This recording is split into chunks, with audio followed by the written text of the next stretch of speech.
This episode is going to be a little bit different than all the other ones because it's going to be about a very traumatizing experience I had a few weeks ago in Germany. If you follow me on social media, on Instagram particularly, I post a lot of stories and behind the scenes, so you can connect with me there. But if you do follow me, you probably noticed that I had a really bad experience in Germany.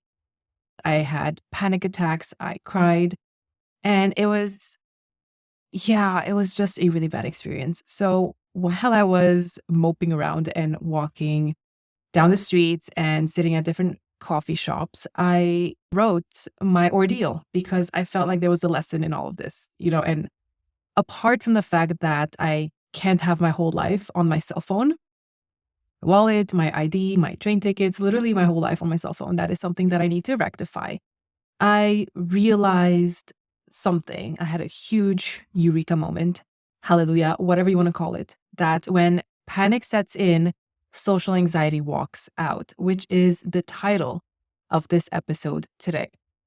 So instead of giving you advice or tips, there is one big lesson at the end of this episode. It's really important to pay attention to this particular life lesson and to see if we can somehow incorporate it on purpose on a daily basis. So let me walk you through what happened to me in Germany, because I ended up crying my eyes out sitting at the window bar at Starbucks at the train station in Dusseldorf.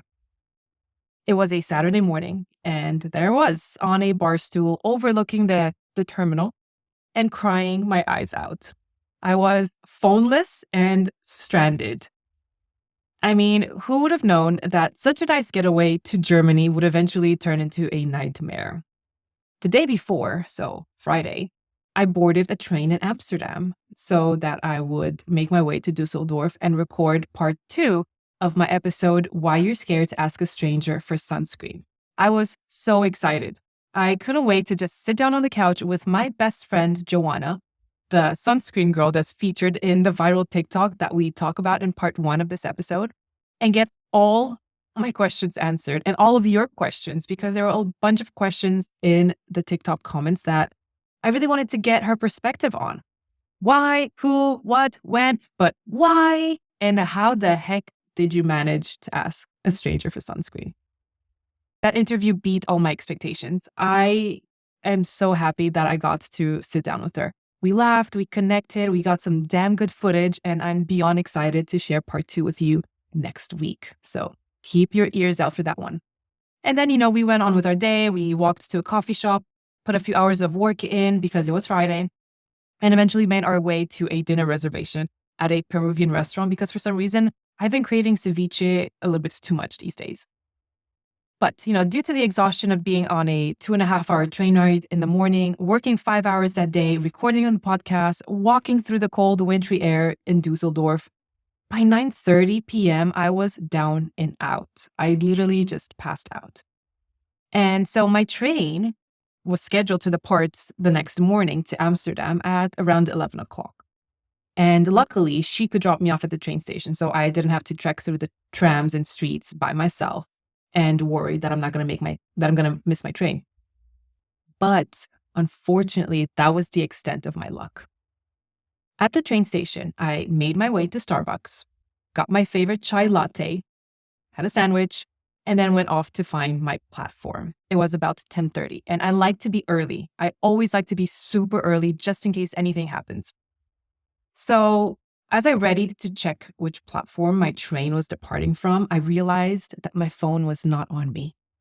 I don't know if you've ever experienced the panic of losing your phone in a place that is, not your country, but it's a pretty overwhelming experience, a panic-inducing one, to say the least. So many thoughts went through my mind as I dug into the same pocket over and over, thinking that my phone would magically reappear. It did not, shockingly so. But I checked every crevice of my carry-on bag, my backpack, my pockets again and again to no avail. And, I've been having a few episodes lately where I misplace things. I literally walk from one room to another and I forget why I'm in that room or what I was about to do or where I placed my phone, my cup of coffee. It's just, I feel all over the place lately. And it's probably because I am pushing a lot mentally. I'm exhausting myself. And, this was one of those episodes, except it wasn't a lip balm or something harmless like that, but my lifeline. I honestly had zero recollection of when I last had my phone on me or in my hands. I remember that the last thing I texted was, my train is delayed by 30 minutes to my husband. And I remember texting. I just don't remember what I did with the phone right after. Was it at her place?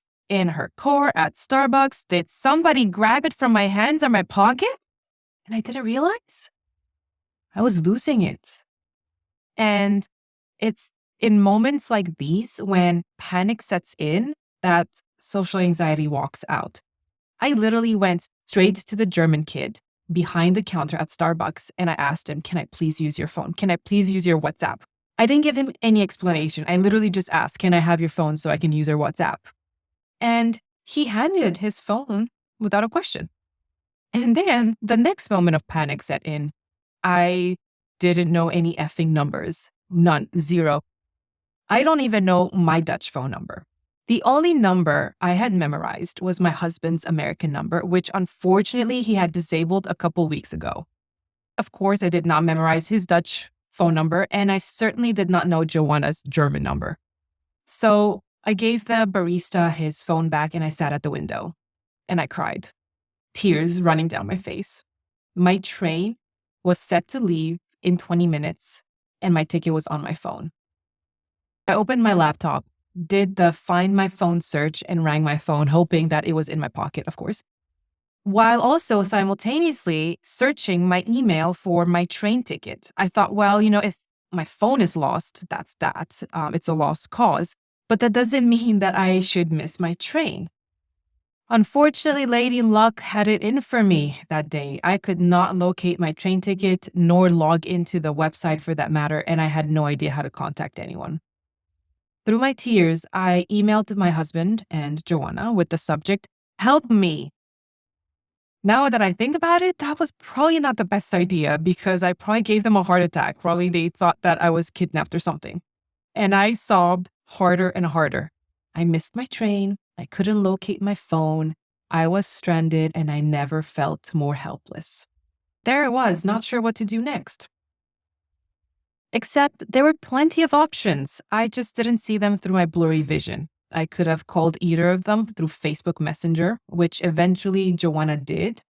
I could have contacted them through Instagram, an instant notification. I could have gone to the service point and have them help me with the train ticket, potentially purchasing another one.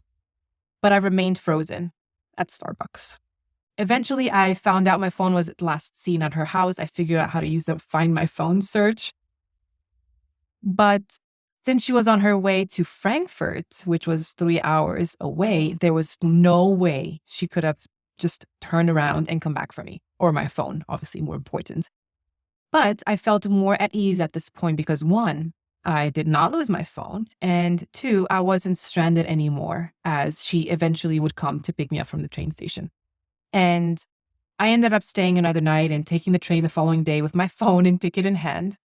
Yes, of course, I ended up paying for another train ticket, but I'd rather have to only pay for a train ticket instead of shelling out $600 for a new phone. So I took it as is and saw myself as being really lucky given the circumstances. But you can imagine that this ordeal came with some profound life lessons, namely how freaking dependent we are. I am on our phones. How insane that I have 0 phone numbers memorized. Do you? How insane that my phone has become my wallet. And how insane that a new phone costs a minimum of $600, making it one of the most stressful objects to carry around. And to be honest, I was angry at myself for leaving the phone at her house. I was angry at how slow the internet was at Starbucks, which made me cry even more because I couldn't figure out the train ticket situation. I couldn't locate my phone or my ticket fast enough to make any decisions. I was angry that everyone else around me had their phone while I kept trying to reach for mine. Do you know what it's like to just walk down the streets and see everyone on their phone? And you have this feeling that part of you is just missing. It's like a ghost limb. And you're like trying to reach for your phone and it's like, but it's not there. It's gone. But everyone else has it. It was just not fair. And I was angry that she went to Frankfurt, complicating my situation. And I know that's selfish, but I was like, why? Out of all the days you could go to on a road trip, it has to be this one when my whole life is just falling apart. I eventually made my way to a coffee shop, calmed down, and reflected. And as I reflected and wrote down these words that you are hearing right now, I realized that this was the second incident on that trip where panic set in and social anxiety walked out. So we can backtrack a little bit. When I booked my train to Dusseldorf, I got an email saying that I needed to wear a mask on the German portion of the ride, right? So it's a direct train ride, but apparently on the way to Germany, you don't have to wear a mask, but the moment you cross the border, you're supposed to put a mask on. Doesn't make much sense, but whatever. I needed to buy a mask. I didn't have any at home. And since they needed to be the medical appointed ones, I went and bought one at the store. It was one of the blue masks, and I thought that would be fine. I realized it wasn't fine when I sat down on the train. The girl in front of my seat had a box of white medical masks. I panicked. Oh my God, the Germans cannot catch me without the proper mask on. So not only do I have severe unresolved issues with authority, but being yelled at by a German agent would just traumatize me for life. So I quickly asked her if the blue mask was good enough, to which she responded, no. I mean, when are things ever simple? So I did what Joanna would do. I asked the girl in front of me for a mask. And as I mentioned in part 1 of why you're scared to ask a stranger for sunscreen, you can substitute the word sunscreen with anything. So for me, my sunscreen was now a mask. And the reason why I say that when panic sets in, social anxiety walks out is that at that moment when I was putting myself on the line and asking her for her mask, I had zero bones in my body that cared whether she would say no. I had to risk the rejection because the upside would be worth it to have the right mask. The downside of me not asking potentially was to be reprimanded by the train inspector. And to me, that would have been a worse outcome than this girl keeping a box of 10 masks to herself. And also, I did not experience approach anxiety because she was sitting right in front of me. You know, we were kind of like cubicle mates, and I had engaged with her prior to making the request. You know, I asked her, is the blue mask okay to wear? So I didn't flat out just go for the request. I engaged initially. I really wanted to just be proper and have the right mask on. And this made me think, maybe we need to assign ourselves situations with the worst outcomes to appease our social anxiety. In Joanna's case, when you listen to part 2, which is coming out next week, her worst case scenario was to leave the beach, which she didn't want to do. That would have been worse for her than a stranger denying her sunscreen. For me, not having the right mask on or not being able to contact my husband were worse outcomes than being socially rejected, either by the barista with the phone or the girl with the mask.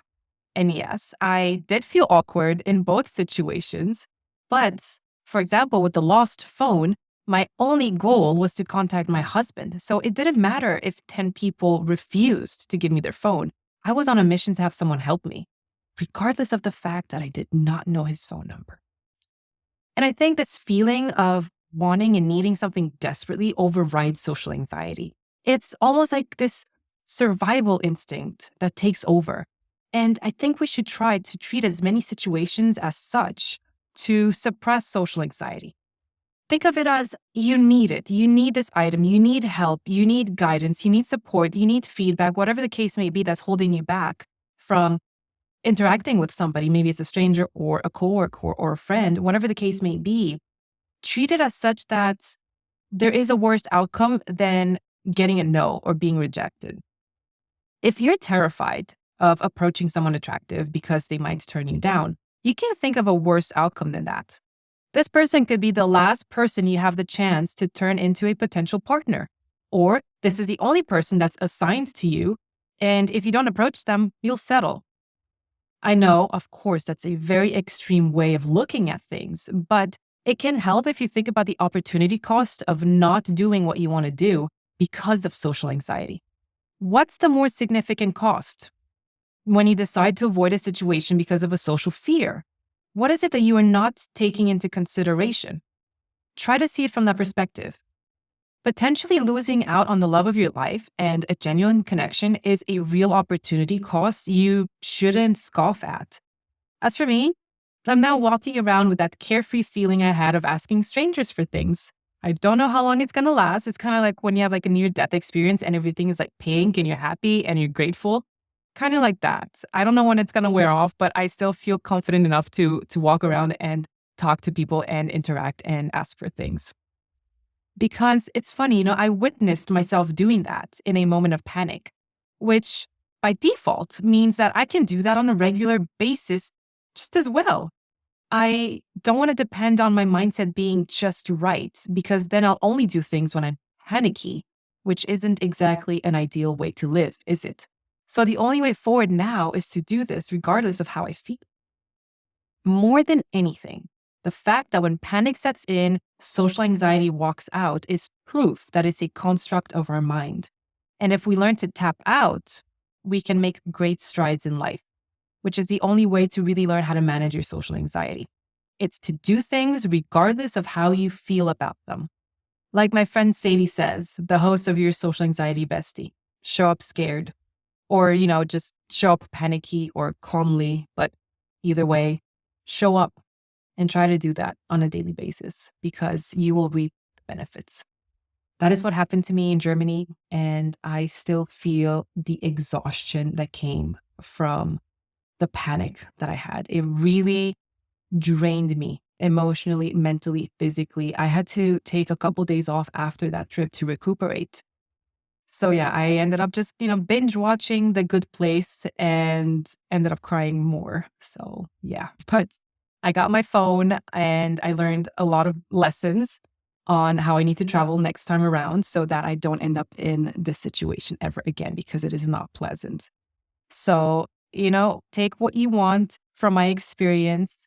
I hope it never happens to you, that you lose your phone anywhere, and that you obviously memorize some phone numbers. But more than anything else, I hope you understand that it is possible to override the feeling of social anxiety. I would love to hear from you. You can always find me at Honest Rocks on Instagram, or just email me rocks@honestrocks, and keep an eye out and an ear out for next week's episode, where I interview Joanna for part 2 of the episode, Why You're Scared of Asking a Stranger for Sunscreen. It's going to be super fun. As for me, I'm on vacation this week. I'm in Florida soaking up the sun, but the episodes will be coming. Have an awesome week. Bye.